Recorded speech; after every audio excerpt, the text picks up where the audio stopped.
आज चाहिँ हामी होल टर्की चाहिँ रोस्ट गर्दैछौँ।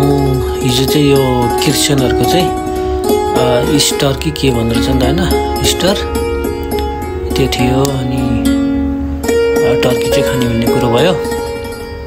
अनि होल टर्की चाहिँ हामीले म्यारिनेट गरेर 2 दिन जति भयो म्यारिनेट गरेर राखेको थियो। अनि होल टर्कीमा चाहिँ अब त्यसमा चाहिँ वाइल्ड राइस बनाएको छु मैले चाहिँ।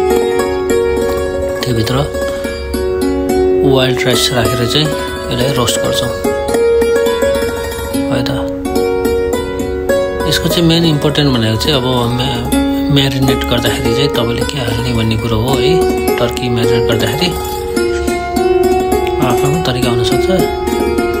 चट्टा राखेर भित्र भात मजाले राखेर मजाले अनि बाँधेर चाहिँ यसलाई चाहिँ राम्रोसँग बाँध्नुको कारण चाहिँ के हो भने अब पाक्दाखेरि त्यो पखेटा अथवा खुट्टाको भाग यस्तो छुट्टिन्छ होइन, छुट्टिनसम्म हुन्छ। यो चाहिँ हामी चाहिँ होल नै सर्भ गर्ने हो नि त। अनि त्यही भएर चाहिँ मजाले बाँध्ने अनि चट्ट उचाल्न सक्ने होस् क्या। त्यो ट्रेबाट उचालेर टक्क ट्रान्सफर गर्न सक्ने हुनुपर्छ क्या। अनि ओरिगानो रोजमेरी थाइमहरू हाल्नुपर्छ तरी मजाले बासाउँछ। अनि माथिबाट हल्का बटर, अनि त्यो रातो देखेको चाहिँ पप्रिका ब्ल्याक पेपर होइन। हल्का स्किन चाहिँ रातो कलर देखाउनको लागि हो। हल्का ओलिभ ओइल माथिबाट हालेर स्किनमा हालेर चाहिँ ओभनमा चाहिँ 2.5 आवर, यो 3 केजी भन्दा अलिकति बढीको छ। स्लो हिटमा पकाउने, अलमोस्ट 2 घन्टामा त पाक्छ यो। तर पनि तपाईँले स्लो हिटमा पकायो भने राम्रो। एकैचोटि हाइटमा पकायो भने चाहिँ यो ड्राई हुन्छ होइन। यो चाहिँ अलिक जुसी हुनुपर्छ कि।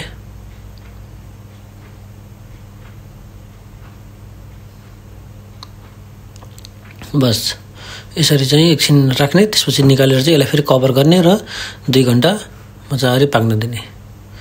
यो चाहिँ त्यो बटर मेल्ट भइसकेपछि चाहिँ प्याक गरेर चाहिँ राख्नुपर्छ। यो निकाल्दाखेरिको यो अलमोस्ट डन भइसक्यो होइन। साइडमा अलिअलि कालो भएछ, सायद त्यो सोया ससले गर्दाखेरि हो, डजन्ट म्याटर, केही छैन। अब एकदम जुसी छ भित्र। अब अघि बानेको कुराहरू चाहिँ त्यो धागो निकाल्ने होइन। अनि योसँग ब्राउन सस बनाउने। अनि साइडमा अलिकति vegetable, potato, carrot, sweet potato, तपाईँसँग के छ, पर्पल पोटेटो के छ त्यो राखेर सर्भ गर्ने। सिम्पल।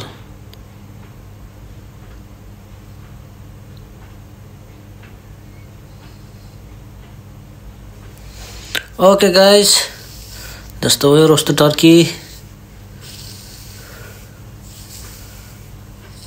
हामी चाहिँ क्रिसमसको बेलामा पनि यस्तै बनाउँछौँ। यो चाहिँ सर्भिङ टाइम।